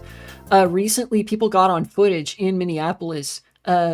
Federal agents that were planted in the crowd to agitate in the protests, so that the news media can take them as an example and be like, oh, see, look how violent and destructive these protesters are. You know, oftentimes those are feds, like professional provocateurs that work for the federal government, that intentionally, like their full-time job is to disrupt left-wing organizing and civil rights organizing.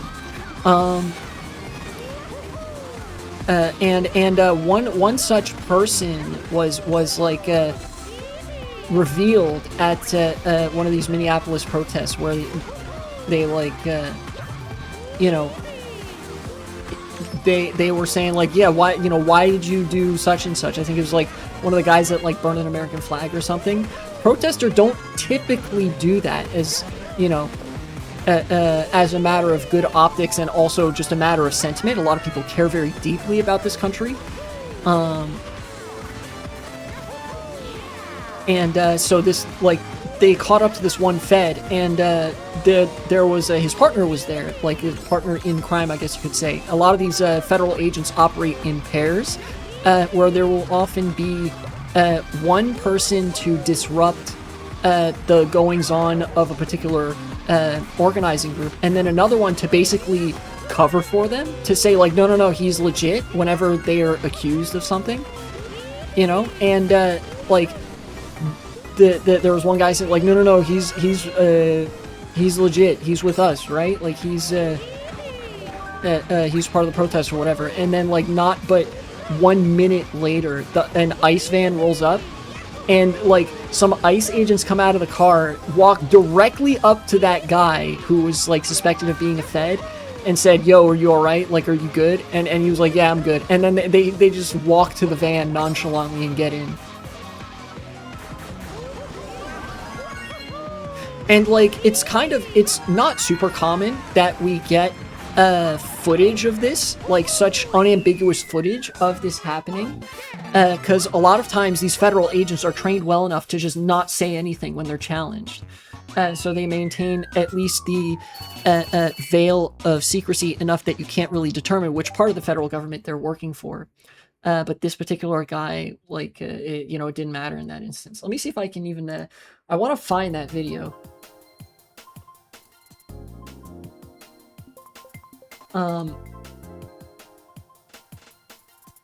Bro didn't even learn the lesson of public view. To be fair, they probably would have accepted that he was one of the protesters if ICE didn't immediately roll up and collect him, essentially.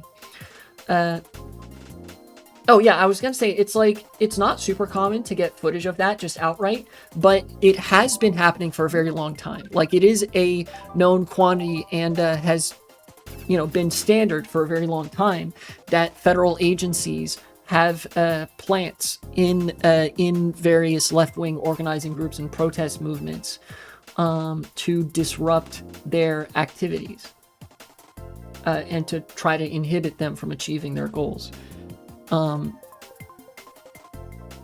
That's actually, to my recollection as well, that's literally why the FBI was created. The FBI's job is not necessarily to investigate crime and terrorism. Their job is to disrupt left-wing protest movements and left-wing organizing movements, largely by way of surveillance and plants and like sowing discord and disinformation and that sort of thing.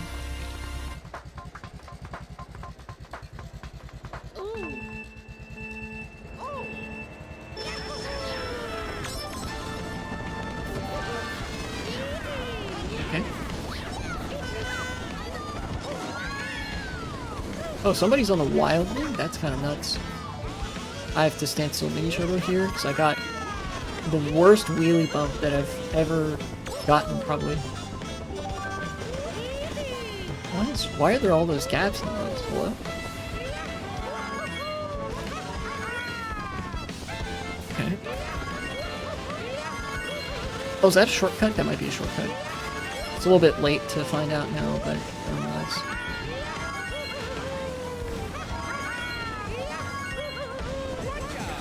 Use this here. There doesn't seem like a whole lot of a better place to use this star. So. Item? Yes.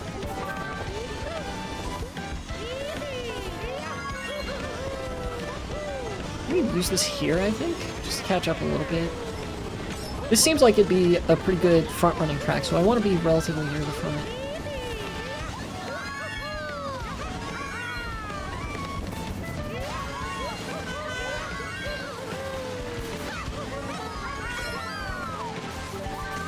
I'm okay with that guy being in first because I don't want to get blue shelled. Or that could happen. You get target shocked? No, he's still up there somewhere. Wait till I get big. There we go.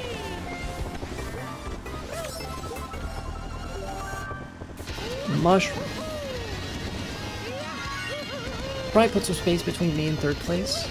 Again, this is mostly about me hanging back and trying to not get hit by a blue shell.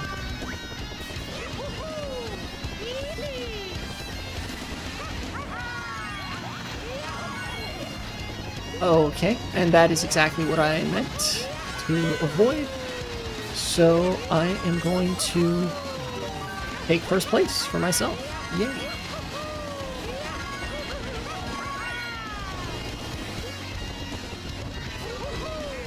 Unless...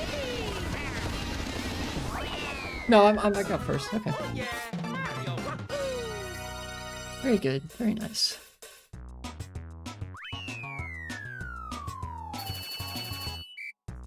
I'm pretty good at this game. Gotta be said. Also, they increased the VR limit beyond 30,000. I think it's now like at 100,000 or something. So, dang it! I said after that race we'd take a look at it, and I didn't. Well, whatever.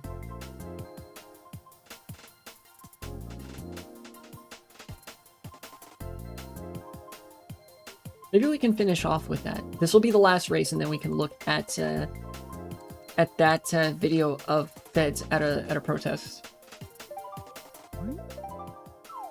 If this is the last race, well, I mean, I've been voting the same track every time. May as well. I want to be consistent in voting the same track till it gets picked, then pick a different track.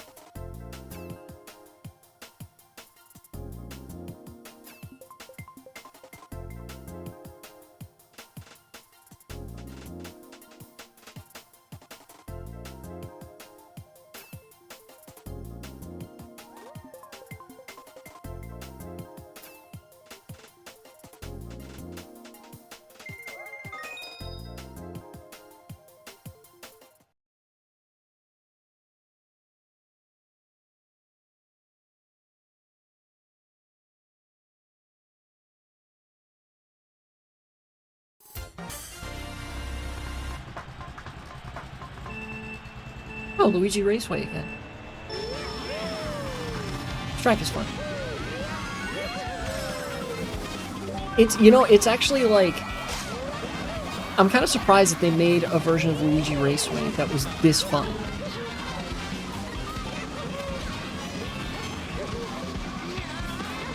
Like, that's not exactly an easy thing to do. I guess with like Mario Kart Wii's engine, it could be pretty easy because of that. Like you have a couple boost panels in key places, you have item boxes in opportune places for shortcuts and whatever. But like, you know.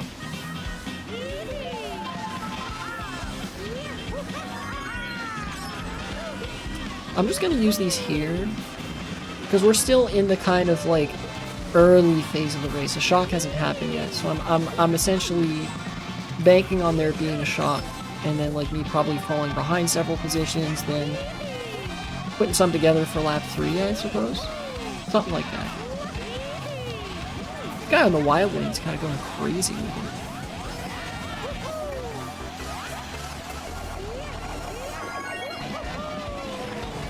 Okay. Or I could front run in first. I have 3 green shells. People are going to pass me, but that does at least insulate me from blue shell.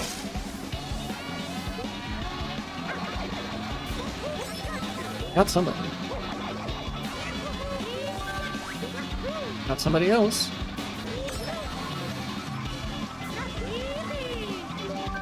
Oh, okay. I didn't expect that to work out like that, but okay. Once again, I'm the best at this game. I guess.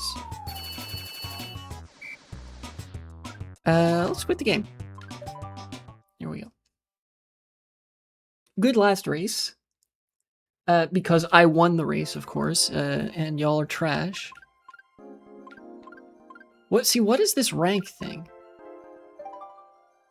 What does that mean? Is that how cool I am? I am as cool as B rank? Because that's cool, if so. I will now disconnect from Retro WFC. I got a notification on Discord. And now we can actually take a look at... here, I'll hit the home menu just so there's no audio coming from the Wii U. We can take a look at that video. Let me look up. See.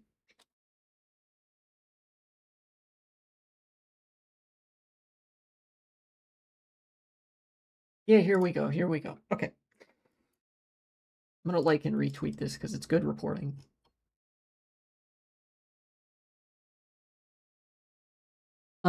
Let me add a browser source. Do I have React Andy here? No, I don't. I may actually need to turn off the Wii U and switch to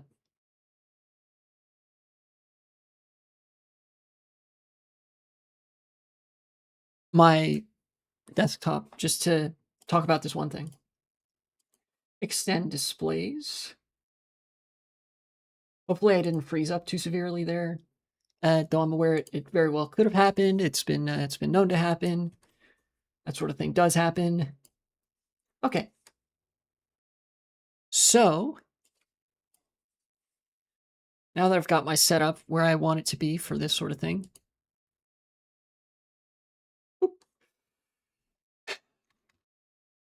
Billy Ford for Minnesota says, need proof the federal government is planting agents in our streets to instigate a confrontation.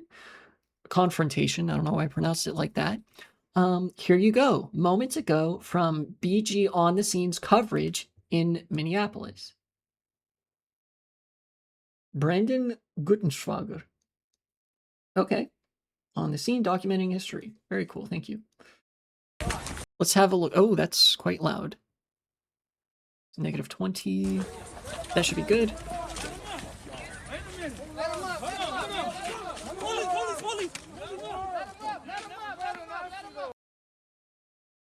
See here, they're saying let him up, let him up. They've let up, you know.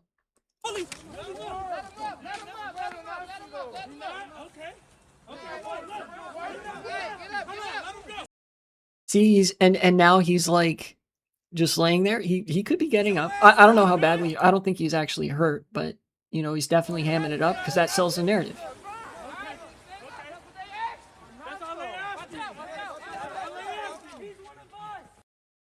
And there's the second man. It's a two-man team. He said he's one of us.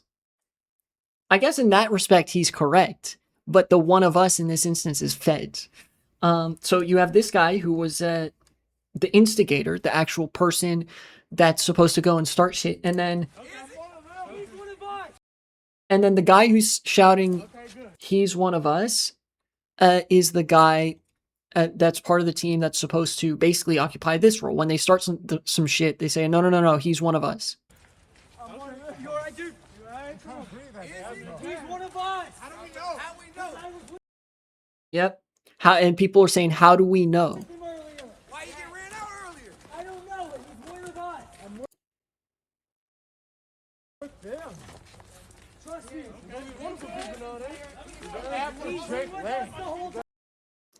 And oh look, an unsuspecting white van.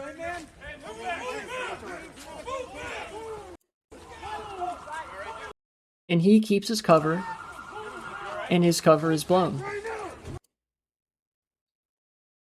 Yeah, that's true. I didn't want to assume too much, because if you get laid out flat on your back like that for whatever reason, it might actually take you a second to get up.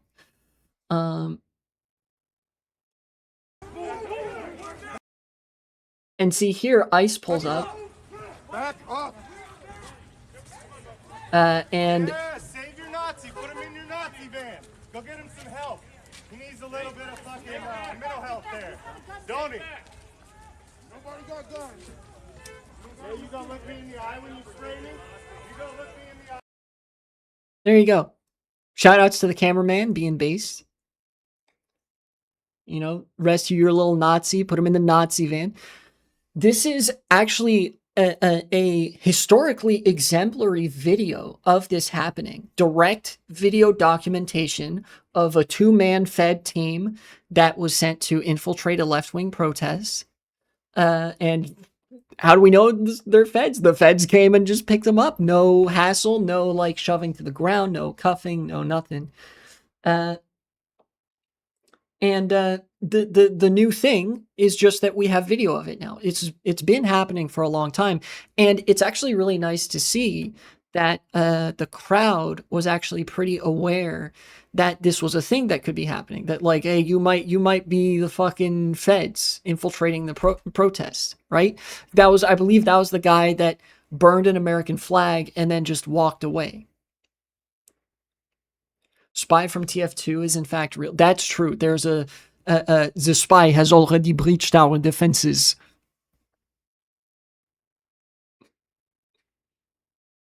The other guy after this vid is going to get his cover blown off Insta if anybody is persistent enough to search who he is and what he does on the movements.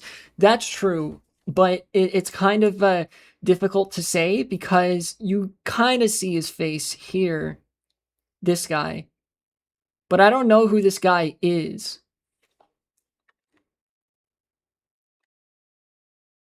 If somebody was at the protest, they'd probably have a better idea of who this guy is. Oh yeah, this person's bringing up the other example of this. This one, we didn't see the second man from the two-man team, but there was an umbrella guy at the BLM protests. He was the sole person doing property damage. Basically, all the broken windows on storefronts in Minneapolis, like broken car windows and that sort of stuff, was done by one guy who was sent there by the feds to infiltrate the protests and make them look bad. And that is all the news talks about. Guys around in there will probably spot him. Yeah, and they did. There's video of the umbrella guy going and breaking windows. And they're like, hey, like actual protesters go up to him and be like, hey, stop fucking doing that. And he looks wildly out of place, too. I wonder if anybody comments on the second guy. Oh, yeah, see, here's the picture from the BLM protest. This is the guy dressed in all black with a gas mask on, or a respirator at the very least, and busting windows.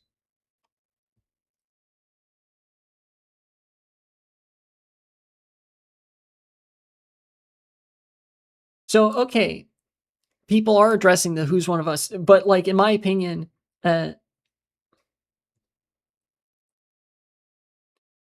this person's more close to like being on the money. That like, you know, what about the he's one of us guy, right? That's so true. Why is dating hard for guys? That's true. That's so fucking true.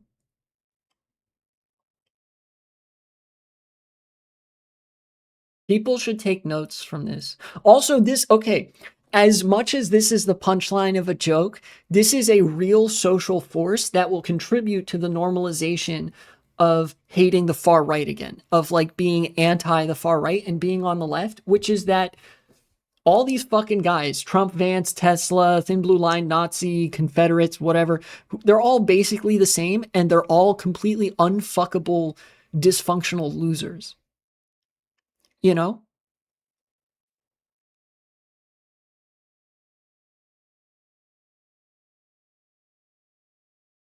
And yeah, here's a iteration on this is true too.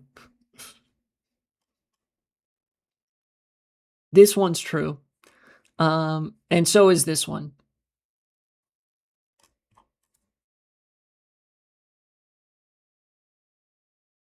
But yeah, this person actually points out that the like he's one of us guy, you can see here, he slinks back into the crowd. Let's see, where's the point where it's the guy with the cardboard sign here. He's the guy that was insisting he's one of us. You can see Ice pulls up and watch him fade back into the crowd. Just to make sure that his cover isn't blown and so that he can do this again.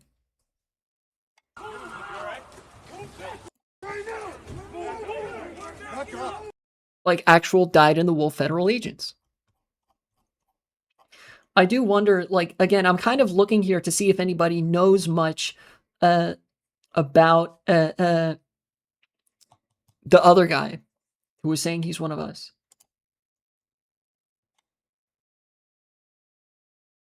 How many he's one of us guys are deployed as backup? A good question. Usually it's like two-man teams.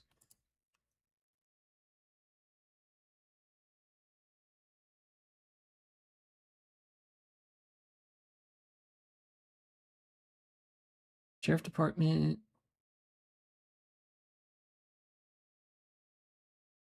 So it looks like people are catching on to the fact that, like, so people probably are aware that that guy saying he's one of us is also a Fed, but it doesn't look like anybody knows who that guy is.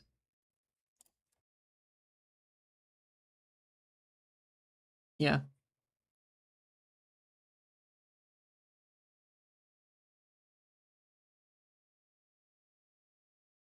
Yeah, I don't know. They don't know who he is.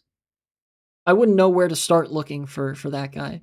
You know, for news outlets, I love I would love to encourage people to look up a lot of the guests that are on news outlets. They're like, oh, here's the expert on this issue, right? Because you do like 5 minutes of searching, you go to Wikipedia, and they're like deep state ghouls. Trump being in Switzerland, we could low key pull a Maduro. Spain has the opportunity to do the funniest thing of all time.